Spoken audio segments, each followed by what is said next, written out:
पास है, मान लो जैसे इस पूरे सिलेंडर में अभी आप मानिए कि करंट है I, करंट I है ना पूरे सिलेंडर में,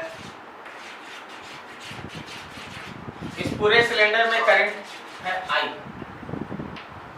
A long cylindrical conductor of radius A has two cylindrical cavity of diameter A through its entire length as shown in figure. A current I is directed out of the page and is uniform throughout the cross section of the conductor. ठीक है, out of the page, यहाँ dot करके आप मान लो कि आपका current यहाँ dot करके through out the cross section of the conductor current है I, ये करंट है I.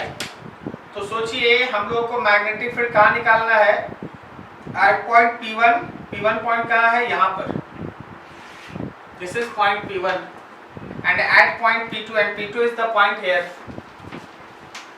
जो आप कैविटी बनाने वाले हैं वो कैविटी एक यहाँ और एक यहाँ है.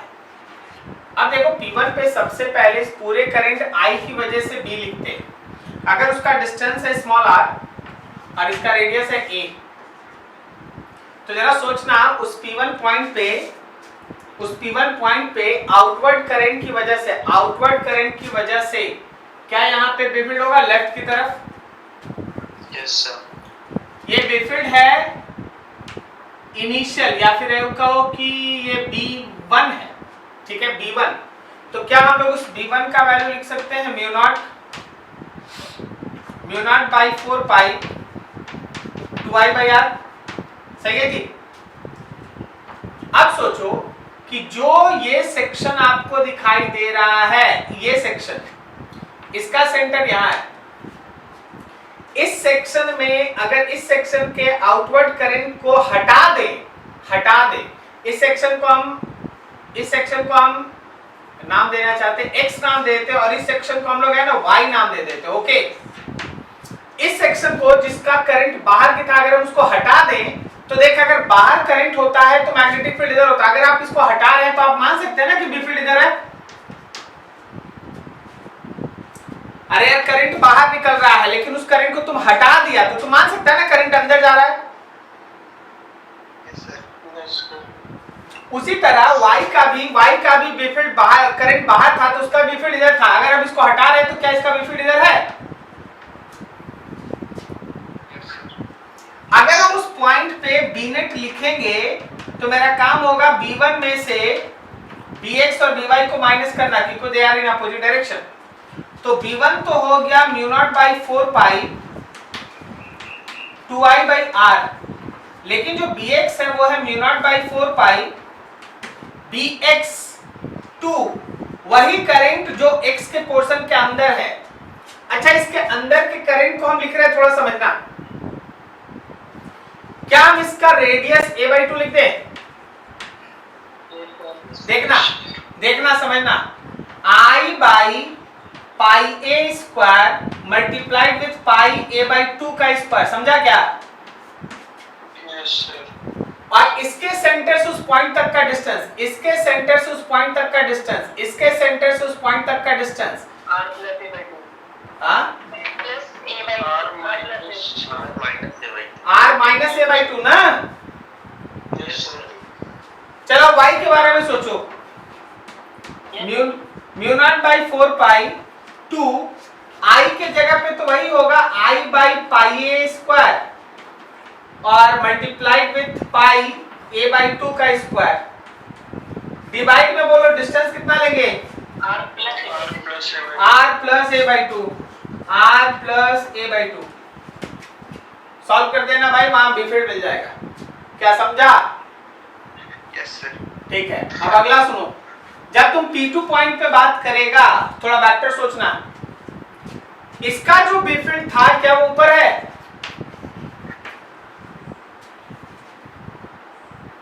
किसका? पूरे का. लेकिन जब देखो, जब तुम इसके सेंटर से इसको मिलाएगा, ऐसे मिलाएगा, तो इसका बी फील्ड आता, देखो अगर इसके करंट को पकड़ के तुम चलता ना बाहर की तरफ तो बी फील्ड इधर आता, लेकिन हम तो हटा रहे हैं ना तो बी फील्ड इधर आएगा. क्या ये समझा? Bx.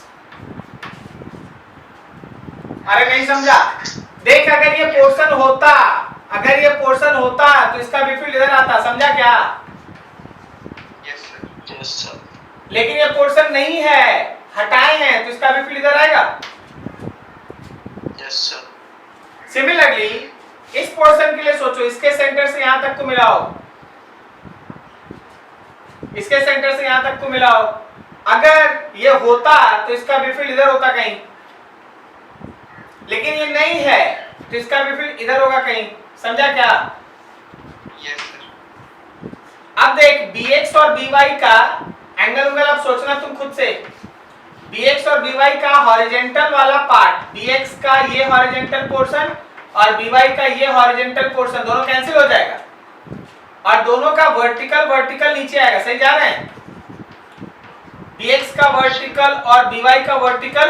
अब बोलो इस पॉइंट पे जब तुम b नेट निकालेगा एट p2 तो क्या वो b1 में से bx का वर्टिकल और by का वर्टिकल माइनस होगा? Yes, sir. Yes, sir. Data put करके सॉल्व कर दीजिएगा, आंसर आएगा। सर एंगल कैसे लेंगे? तो हम एंगल के लिए तुम्हारा हेल्प कर देते भाई। ये a/2 है, ये r है, आपको ये थीटा का जरूरत पड़ेगा। ठीक है, बाकी थीटा आप यहीं से सोचिएगा कैसे निकालना है, कैसे। क्लियर है? Yes, sir. सॉल्व करना, बढ़िया क्वेश्चन है। ठीक है, जरूर बनाना, नोट करो अच्छे से। भेज दियो उत्कर्ष। उत्कर्ष भेजिए।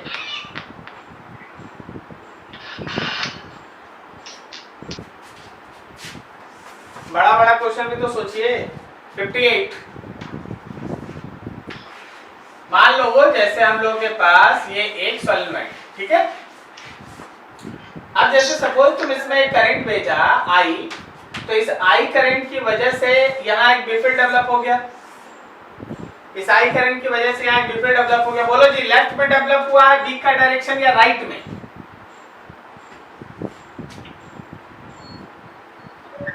करंट अंदर बाहर, बोलो। लेफ्ट में बेफिल्ड है। अब आगे सुनना, तुमको तो इस बेफिल्ड का वैल्यू पता है, B field is equal to mu naught n I.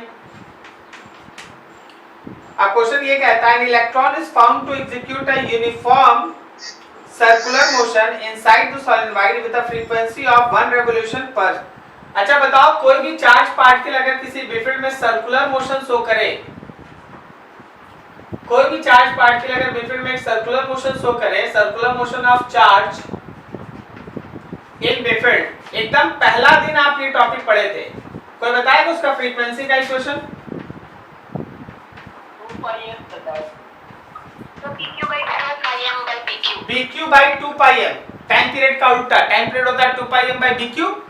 अब देख, इलेक्ट्रॉन है तो चार्ज और m पता है, Yes, sir. तो क्या हम उस b के जगह पे म्यू नॉट एन आई लिख दें और q by 2πm? क्वेश्चन में देखो, चार्ज और मास इलेक्ट्रॉन के नाम से पता है, फ्रीक्वेंसी दिया है, I दिया है, तुमसे n पूछा है, क्या बोला? नहीं बनेगा? सर फिर से वो नहीं, वो दिख नहीं रहा। हम बोल रहे हैं कि क्वेश्चन में इलेक्ट्रॉन दिया है तो q और m बता दिया। क्वेश्चन में फ्रीक्वेंसी आपको दे दिया 1 × 10⁸ रेवोल्यूशन पर सेकेंड, और क्वेश्चन में करंट का वैल्यू दिया है 2 एम्पियर। तो क्या इन सब के बेसिस पे n नहीं निकलेगा, number of turns per unit length? ये से निकल जाएगा। भेज रहा था तो नहीं देखा, तो उसमें लिखा हुआ था कि एस ओन फिगर।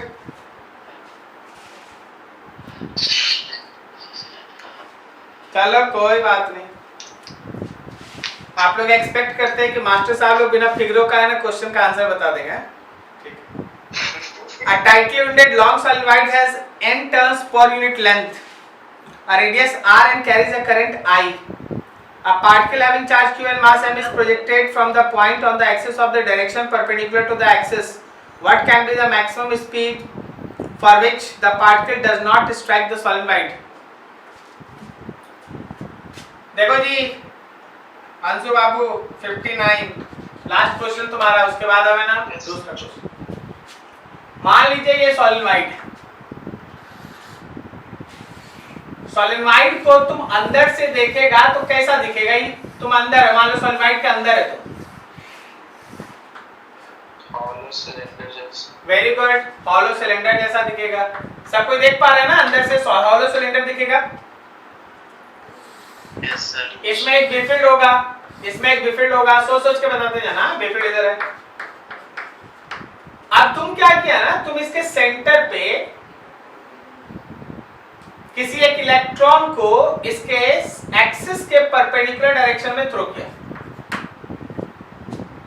तो मान लीजिए जैसे हम तुम्हारे सामने 3 डायमेंशनल फिगर बना दे. ये रहा बिफिल्ड, तुम उसको फेंका है इधर v वेलोसिटी से. क्या था वो? चार्ज पार्टिकल क्यों था? हाँ क्यों. तो बता दो फोर्स किधर लगेगा? नीचे. नीचे लगेगा. नीचे लगेगा फोर्स. इसका मतलब ये यहां से ऐसे गोल घूमने का कोशिश करेगा. Yes sir.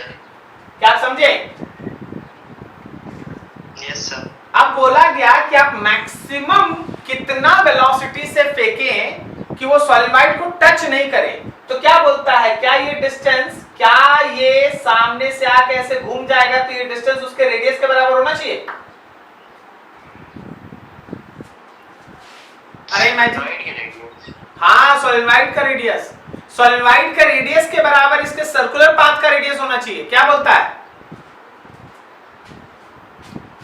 अरे आप उस हॉलो सिलेंडर के अंदर है और आप एक्सिस से एक इलेक्ट्रॉन या कोई चार्ज पार्टिकल को सरफेस की तरफ फेंके, तो सरफेस से बिना टकराए का मतलब क्या होगा कि उस सरफेस के सामने से जाके लौट जाएगा.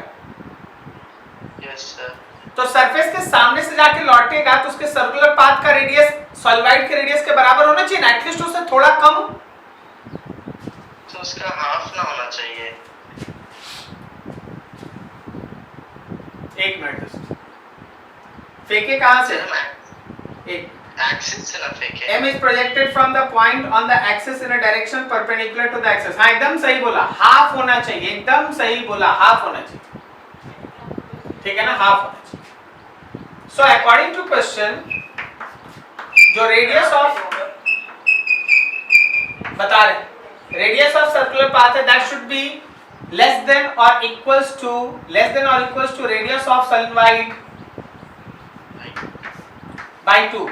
देखो जी, मान लो जैसे ये रूम है और रूम का ये वाला वॉल एक्सिस है और वो वाला वॉल सरफेस है. तो अगर हम इलेक्ट्रॉन को ऐसे या कोई भी चार्ज पार्टिकल को ऐसे फेंकते हैं तो वहां से घूम के नीचे से आएगा, फिर यहीं से गुजरेगा. ओके,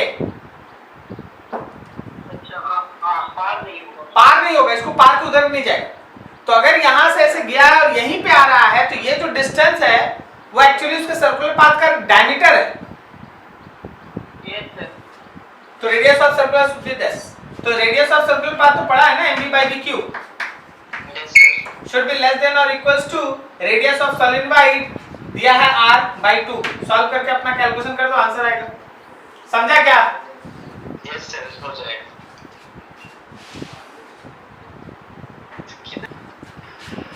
अरे ये बोल नहीं रहा कि बोल पा नहीं रहा है.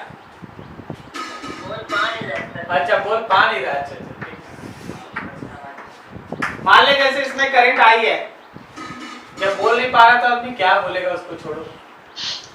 अब यहाँ 2 स्लाइडर रखा हुआ है. ये स्लाइडर है, इसमें एक वायर फंस गया है, एक वायर फंसा हुआ, ये वाले वायर.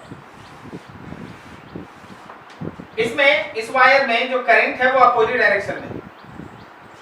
इसमें करंट इधर है तो इसमें ऐसे मान लीजिए I1 है, I2 है सपोज. अब ये डिस्टेंस क्वेश्चन में मेंशन है, ये हाइट मेंशन है. कितना मेंशन है भाई?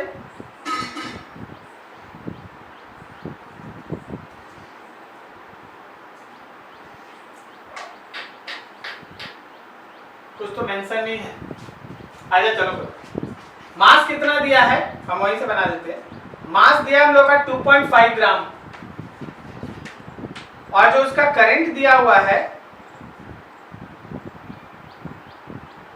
जो दोनों का करंट है, दोनों करंट का मैग्नीट्यूड सेम है 25 एम्पियर. और आपसे बोला गया है कि हाँ यार जो लेंथ है इसका लेंथ है 1 मीटर. बोला कि ये कितना ऊपर और जाएगा. आप सोचो ना, क्यों ये ऊपर जाएगा, ये सोचो.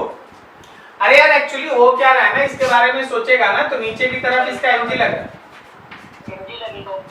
mg लग रहा है, और ये दोनों एक दूसरे को रिपेल कर रहा है, तो इसका मैग्नेटिक फोर्स ऊपर की तरफ रिपल्सन वाला। फिर after some time equilibrium, after some time equilibrium is established, equilibrium established होगा, तो इक्विलिब्रियम एस्टैब्लिश पे मैग्नेटिक फोर्स और उसका mg बराबर, क्या मैग्नेटिक फोर्स को लिख सकते हैं, मैग्नेटिक फोर्स को लिख सकते हैं mu naught by 4 pi 2I1 I2 L by D which is equal to mg। समझा क्या? Yes, sir. तो अभी आप ये D निकाल लीजिए, जो D निकालेगा वही आंसर होगा। समझे नहीं उत्कर्ष बाबू? Yes sir. यही क्वेश्चन था आपका। और नीचे हो रहा है तो इक्विलिब्रियम एस्टैब्लिश होगा। ऊपर हो रहा है नीचे, अपने से कैसे बोला तुम? ऊपर हो रहा है नीचे हो रहा है, ऊपर हो रहा है नीचे हो रहा है, अपने से कैसे जोड़ा? So question लिखा है PK is free to slide up and down. हाँ, free to slide up and down. ये तुमको डिसाइड करना है कि ये ऊपर जाके रुकेगा कि नीचे।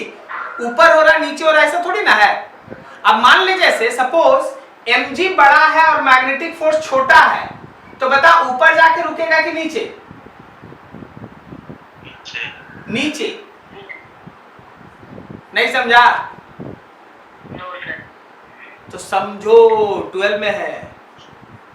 Yes, sir. अगर मैग्नेटिक फोर्स कमजोर है और mg बड़ा है तो mg उसको थोड़ा नीचे खींचेगा, और जैसे जैसे वो नीचे आएगा वैसे वैसे डिस्टेंस कम होगा तो मैग्नेटिक फोर्स बढ़ेगा। और फिर एक स्टेज आएगा जिस डिस्टेंस पे मैग्नेटिक फोर्स और mg बराबर हो जाएगा। क्या बोला? Yes, sir. अब मान लीजिए जैसे mg छोटा है और मैग्नेटिक फोर्स बड़ा है, तो मैग्नेटिक फोर्स की वजह से ऊपर जाएगा, और जैसे जैसे ऊपर जाएगा वैसे वैसे मैग्नेटिक फोर्स बढ़ेगा कि घटेगा? घटेगा। घटेगा। तो एक समय mg के बराबर हो जाएगा, फिर वहां जाके रुक जाएगा। अब समझा? Yes, sir. तो तुमको थोड़ी ना मालूम कि कौन बड़ा है, हमको बोला गया कि कहां जाके रुकेगा, तो अब मान लिए भाई वहीं रुकेगा जहां दोनों बराबर होगा। Okay, sir. ठीक है। और कुछ किसी का? चलो आगे बढ़ते हैं। कहां तक पढ़ाए थे? Tangent law. Tangent log was. आज हम लोग को अर्थ मैग्नेटिज्म डिस्कस करना है ना, अर्थ मैग्नेटिज्म। यस सर, बोलिए। Sir. बोलो। सर टेंजेंट लॉ को थोड़ा सा शॉर्ट में से डिफाइन कर दीजिएगा, मतलब थोड़ा समझ नहीं आया था मुझे। If two magnetic fields are perpendicular to each other and a magnet is placed in between that, then magnet will be in equilibrium in between that.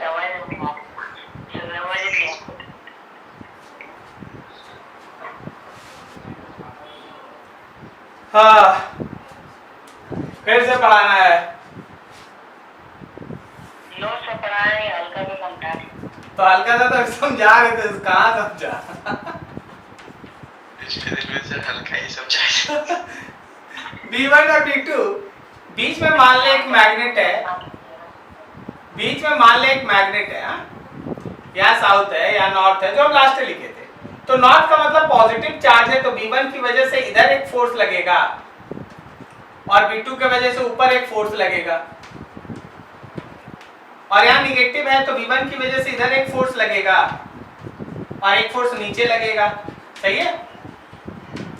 अब B1 वाला जो फोर्स है ना, वो इसको B1 वाला जो फोर्स है वो इसको घुमाना चाहता है क्लॉकवाइज, और B2 वाला जो फोर्स है वो इसको घुमाना चाहता है एंटी क्लॉकवाइज। तो ये वहीं जाके रुकता है, ये वहीं जाके रुकता है जहां टॉर्क B1 वाले फोर्स का और टॉर्क B2 वाले फोर्स का बराबर हो जाए। समझे? तो उस समय जो इसका मैग्नेटिक मोमेंट है वो B1 से अगर थीटा एंगल बनाया, अगर थीटा B1 से बन रहा है, तो याद रखना कि B1 का tan थीटा B2 के बराबर है। और नहीं सर B1 से नहीं, हम एंगल सर B2 से बताएंगे। सर हम एंगल है ना B2 से बताएंगे। हम बोलेंगे B2 के साथ एंगल बन रहा है थीटा मैग्नेट का, तो बोलना B2 का tan थीटा किसके बराबर भाई? B1। समझा? Yes sir. ये देख पाए ना आज तक? ऊपर जाके देखना है सर। बात सही बोला। ये तो ड्रीम होना चाहिए कि हम लोग है ना स्पेस में जाके अपने अर्थ को देखें। जिस घर पे रहते हैं उसी को हम लोग है ना सही रियल व्यू में नहीं देख पाते। सही बात बोले? Yes sir. Good. Yes sir. But we are discussing about earth magnetism. Earth magnetism discuss करेंगे, ठीक है? अर्थ मैग्नेटिज्म। अर्थ के चारों तरफ एक मैग्नेटिक फील्ड है, जानता है ना? Yes sir. वो हम लोग को एक इन्वेलप की तरह प्रोटेक्ट करता है। किसे प्रोटेक्ट करता है बेसिकली? जो इंटरस्टेलर स्पेस में अलग अलग तरह का कॉस्मिक रेज या डिफरेंट काइंड ऑफ रेज होता है, हमारा अर्थ का मैग्नेटिक फील्ड उससे हम लोग को बचाता है। ओके, वर्किंग लाइक अ मैग्नेटिक एनवलप। अगर हम लोग इसका एक बहुत ही सुंदर डायग्राम बनाएं तो ये अर्थ है, ये उसका ज्योग्राफिक नॉर्थ पोल, ये उसका ज्योग्राफिक साउथ पोल, और ज्योग्राफिकल पोल्स को मिलाने वाला ये कह रहा है उसका ज्योग्राफिक एक्सिस। जब ज्योग्राफिक पोल्स के बगल में होता है मैग्नेटिक पोल्स, ये उसका मैग्नेटिक पोल। ऐसा माना जाता है कि अर्थ का जो मैग्नेटिक फील्ड है वो उसके साउथ से निकलता है और उसके नॉर्थ पे डोमिनेट करता, उल्टा साउथ से। देखो, जनरल मैग्नेट्स का मैग्नेटिक फील्ड नॉर्थ से निकलता है, साउथ पे डोमिनेट करता है, सही है? लेकिन मैग्नेट जो अर्थ का मैग्नेटिक फील्ड है वो उसके ज्योग्राफिकल साउथ से निकलता है और ज्योग्राफिकल नॉर्थ की तरफ डोमिनेट करता है। जब ऐसा चीज आया तो साइंटिस्ट लोग उसको एक्सप्लेन करने के लिए बहुत सारा थ्योरी दिया। कोई थ्योरी आया, फिर उसका एक्सप्लेनेशन, फिर उसका ड्रॉबैक, यही सब हुआ। हम एक दो छोटा छोटा बात करते हैं। देखो, जैसे कोई साइंटिस्ट बोले कि देखिए जी, अर्थ के कोर में पिघला हुआ आयरन है, जिसको आप मैग्मा या लावा कहते हैं, बात समझे? तो आयरन एक फेरोमैग्नेटिक सब्सटेंस है, इसी वजह से अर्थ का मैग्नेटिक फील्ड है। तो तुरंत दूसरे साइंटिस्ट हो गए और खड़े होकर बोले कि नहीं जी, उतना हाई टेम्परेचर है, अर्थ के कोर के अंदर का टेम्परेचर नियर अबाउट 6000 है, 6000 केल्विन अप्रॉक्स। तो उतना हाई टेम्परेचर पे फेरोमैग्नेटिज्म रह ही नहीं सकता। तो थ्योरी दिया गया, फिर उसका ड्रॉबैक निकाला गया, थ्योरी दिया गया, ड्रॉबैक निकाला गया। ऐसा बहुत सा इफ एंड बट चल रहा है, अभी भी चल रहा है, स्टिल इट इज हैपनिंग। लेकिन उसमें एक बहुत अच्छा थ्योरी है जो है ना वाकई में चीजों को बहुत अच्छा मानने लायक बनाता है। उसका कहना यह है कि अर्थ जो बना है वो चार्ज पार्टिकल से मिलकर बना है। बहुत सारा आयरन है, ओर है, डिफरेंट काइंड ऑफ सॉल्ट्स है, आयंस है। तो जब अर्थ अपने एक्सिस पे घूमता है तो आयंस घूमता है, समझा? और आयंस के घूमने से करंट बनता है और उसी करंट की वजह से मैग्नेटिक फील्ड है, क्या? ठीक है? तो ये सब आप बुक पढ़िएगा ना, तो उसका हिस्ट्री में, उसका इंट्रोडक्शन में सब लिखा हुआ मिल जाएगा। हम लोग को उससे काम नहीं है, आपके नॉलेज के लिए बोल दिया, आप पढ़ लीजिएगा। तो अब क्या है, आपके पढ़ने के लिए और अर्थ के मैग्नेटिज्म को समझने के लिए आप हर चार्ज को अर्थ पे घुमा के मैग्नेटिज्म नहीं समझ पाइएगा अर्थ का। आप बोलेगा कि सर हर चार्ज घूम रहा है, सबका करंट बना दीजिए, उस हिसाब से अर्थ का मैग्नेटिज्म फील्ड बता दीजिए। तो 12 में आप उतना मैच्योर नहीं है कि आप उस चीज को समझ सके। तो आपको समझाने के लिए है ना एक बच्चा वाला खेल खेला गया। बोला क्या कि अर्थ के अंदर यू कैन एज्यूम दैट कि a very large magnet is there. Earth के अंदर एक बहुत बड़ा मैग्नेट छिपाया हुआ है। See that. कल खोजने मत चले जाना सुबह सुबह, नहीं तो घर में खोदना स्टार्ट करो, मिल जाएगा। ज्योग्राफिक साउथ की तरफ उस हाइपोथेटिकल मैग्नेट का नॉर्थ ऐसा एंड उल्टा, मतलब पोल्स उल्टा है। ज्योग्राफिक साउथ की तरफ नॉर्थ और ज्योग्राफिक नॉर्थ की तरफ साउथ। तो अब देख, नॉर्थ से मैग्नेटिक फील्ड लाइंस ऐसा बाहर, नॉर्थ से मैग्नेटिक फील्ड लाइंस ऐसे बाहर, और साउथ पे वो मैग्नेटिक फील्ड लाइंस ऐसे इंटर, और बाहर में ये ऐसे घूम के इधर से आया और ये इधर से ऐसे घूम के आया। क्या समझा? It makes envelope, a kind of envelope, magnetic envelope. This is magnetic field lines of Earth. This is magnetic field line of earth, ये अर्थ का मैग्नेटिक फील्ड है, ठीक है। अब जरा समझना, ये कहलाया मैग्नेटिक साउथ पोल और ये है मैग्नेटिक नॉर्थ पोल। अर्थ का जो ज्योग्राफिक साउथ पोल है वो उसके मैग्नेटिक नॉर्थ की तरह काम करता है। अर्थ का जो ज्योग्राफिक साउथ पोल है वो मैग्नेटिक नॉर्थ की तरह काम करता है, जो ज्योग्राफिक नॉर्थ है वो मैग्नेटिक साउथ की तरह काम करता है। क्या ये लाइन समझा? Yes sir. तो सर अगर नॉर्थ पोल लिखा है तो क्या मानेंगे? आप तो बोले नॉर्थ साउथ है, साउथ नॉर्थ है, एंड सो ऑन। तो जब नॉर्थ लिखा है या साउथ लिखा है तो ज्योग्राफिक मानना है। अगर कहीं लिखा हुआ है नॉर्थ तो इसका मतलब है ज्योग्राफिक नॉर्थ, मैग्नेटिक नहीं। अगर कहीं लिखा हुआ है साउथ तो इसका मतलब है ज्योग्राफिक साउथ, मैग्नेटिक नहीं। क्लियर है? Yes sir. ठीक है। तो हमेशा देखो अर्थ का जो मैग्नेटिक फील्ड है, अर्थ का magnetic field, earth magnetic field originates from south and terminate on north। तो अर्थ का जो मैग्नेटिक फील्ड है वो साउथ से स्टार्ट होता है और नॉर्थ पे टर्मिनेट करता है। It makes a magnetic envelope, it makes an magnetic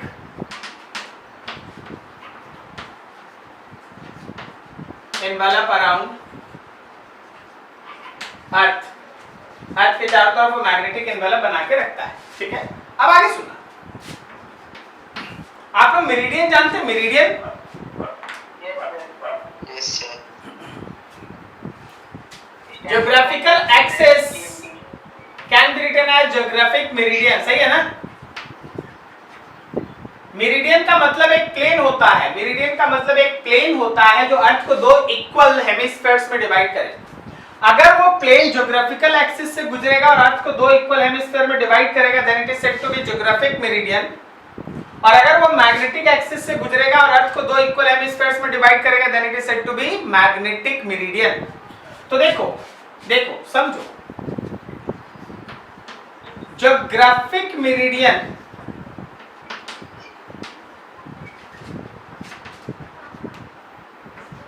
and magnetic meridians are two meridians passes through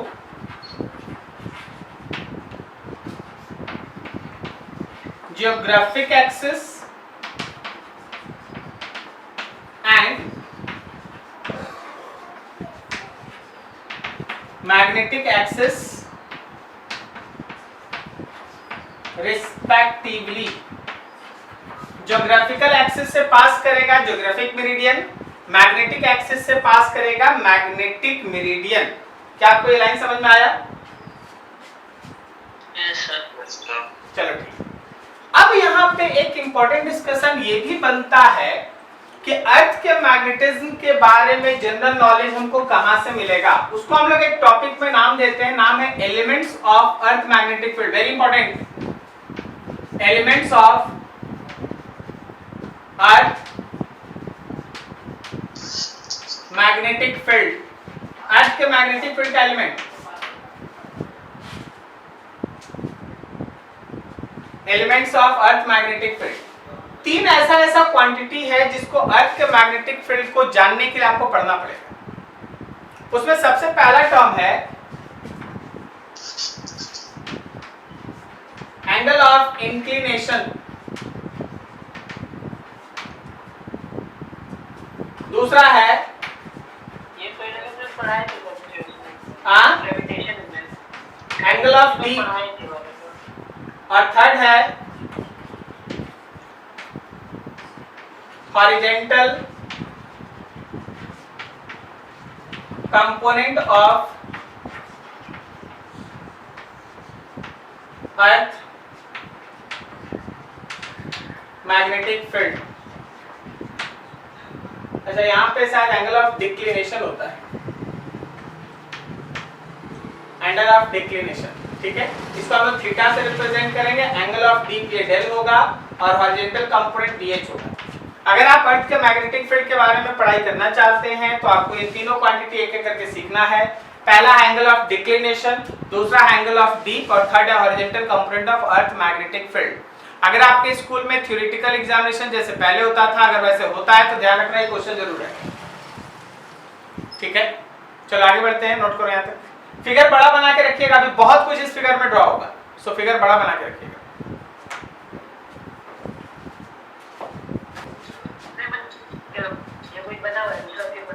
ना ना ना फिर से क्यों बना,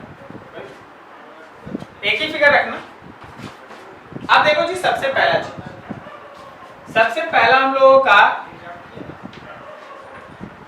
एंगल ऑफ डिक्लिनेशन। आप सोचिए कि एक मैग्नेटिक, एक है ना ज्योग्राफिक मेरिडियन है और एक मैग्नेटिक मेरिडियन है, समझे। तो क्या अर्थ के सेंटर पे उनके बीच एक एंगल बनेगा? नहीं समझा? समझा? एक है मेरा ज्योग्राफिकल मेरिडियन और एक है मैग्नेटिक मेरिडियन, तो क्या अर्थ के सेंटर पे उनके बीच एंगल बनेगा? सही है।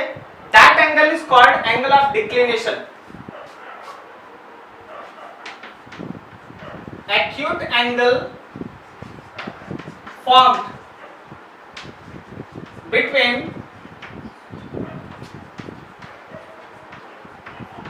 magnetic meridian and geographic meridian. Acute angle formed between magnetic meridian and geographic meridian at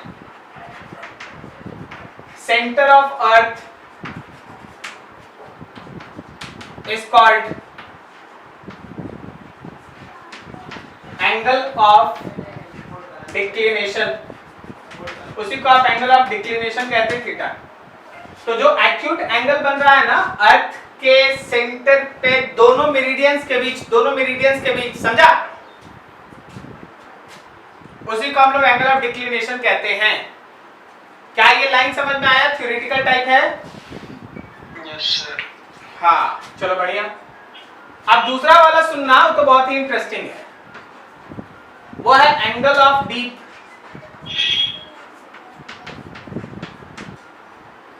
चलो जी सोच के बताओ, हॉरिजेंटल कहाँ है? हॉरिजेंटल किसको कहते हैं? हॉरिजेंटल बताओ, हॉरिजेंटल किसको कहते हैं? इक्वेटर को।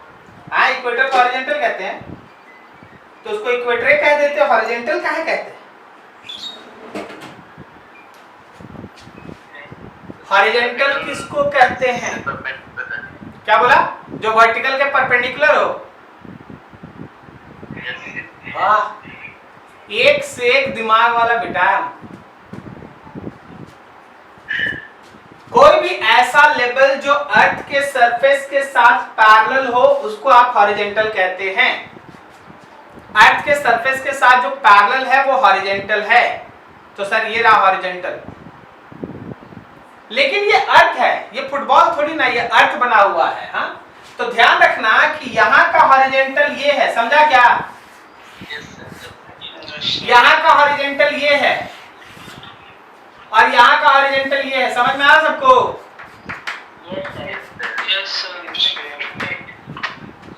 ठीक है। अब मान लो तुम यहाँ खड़ा हो गया, तो देखो जी तुम खड़ा हो गया यहाँ। जब तुम यहाँ खड़ा हुआ तो तुमको मैग्नेटिक फील्ड सर से पैर की तरफ जाता हुआ दिखेगा कि पैर से सर की तरफ जाता हुआ दिखेगा? पैर से सर की तरफ। क्या सबको समझ में आ रहा है? तुम्हारे सर से पैर की तरफ जाता हुआ दिखेगा ऐसा बिफिट? अच्छा, अगर तुम इक्वेटर पे खड़ा हो गए, यही है ना इक्वेटर? अगर तुम इक्वेटर पे खड़ा हो गया तो तुमको मैग्नेटिक फील्ड किधर जाता हुआ दिखेगा? लेफ्ट से राइट। अरे भाई हॉरिजेंटल जाता हुआ दिखाई देगा, ये हॉरिजेंटल है बी फील्ड, समझा? Yes sir. अच्छा, और अगर तुम साउथ पोल पे खड़ा हो गया तो क्या ऐसे खड़ा होगा ना कि गिर जाएगा? क्या लगता है तुमको, गिरेगा क्या तुम नीचे? खड़ा होंगे सर। ऐसे ही ना खड़ा होगा। Yes sir. तो मैग्नेटिक फील्ड सर से पैर की तरफ कि पैर से सर की तरफ? पैर से सर की तरफ। पैर से सर की तरफ, समझा सब कोई? Yes sir. अब देखो, मान लो जैसे हम 3 कदम में पूरा दुनिया नाप देते हैं, ओके? यहाँ है हम साउथ पोल, हाँ? अगला 1 कदम बढ़ाएंगे इक्वेटर और अगला 1 कदम बढ़ाएंगे तो नॉर्थ पोल, समझा क्या? Yes sir. हाँ, तो जब हम खड़ा है साउथ पोल पे तो मैग्नेटिक फील्ड है इधर मेरे हाथ की तरफ, समझा? नहीं समझा? Yes sir. तो अगला 1 कदम बढ़ा इक्वेटर पे तो झुक के ऐसे आ गया, यस सर। और अगला 1 कदम बढ़ाए तो नीचे चला गया। Yes sir. क्या आप लोग को दुनिया भ्रमण समझ में आ रहा है? हाँ सर। तो साउथ पोल पे मैग्नेटिक फील्ड ऊपर, इक्वेटर पे हॉरिजॉन्टल और नॉर्थ पोल पे नीचे, सही जा रहे हैं? Yes sir. इसका मतलब ये है कि हर जगह अर्थ का मैग्नेटिक फील्ड हॉरिजॉन्टल के साथ एक एंगल बनाता है।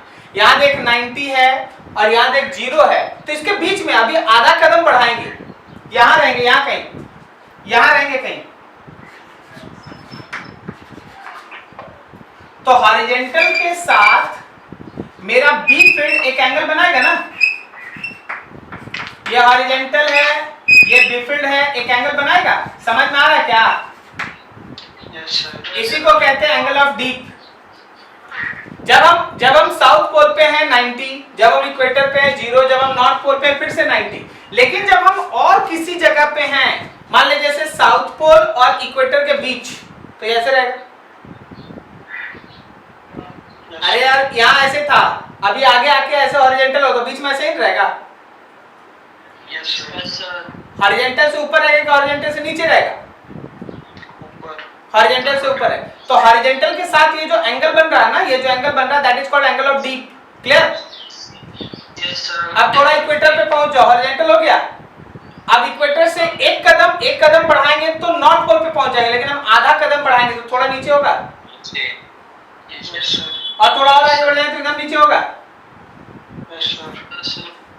हाँ, very good. Angle formed bye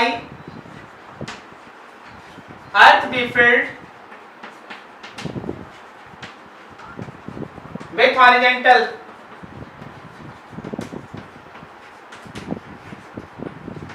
is called angle of dip। उसी को हम लोग एंगल ऑफ डीप कहते हैं, is called angle of dip। समझे?